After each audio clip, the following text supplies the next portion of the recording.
ترچھادہ پھلدار پودوں کو اگر اگست میں نائٹروجن کھاد نہیں دی گئی تو ماہ ستمبر میں کھاد ضرور دینی چاہیے۔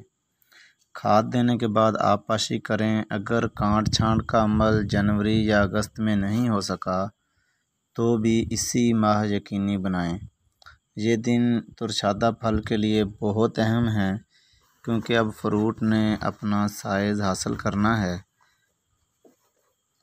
اگر خوراک یا پانی کی کمی واقع ہو تو سائز اور کوالٹی میں فرق پڑے گا۔ مزید اگر ڈنڈی کے گلاؤ والی بیماری جسے سٹیم انڈر راٹ کہتے ہیں کہ بہترین انسداد کے لیے نٹیوو کا سپرے کریں۔ نٹیوو آپ کو آسانی سے مارکیٹ سے مل سکتی ہے۔ یہ بائر کراپ سائنس کمپنی کا پروڈکٹ ہے۔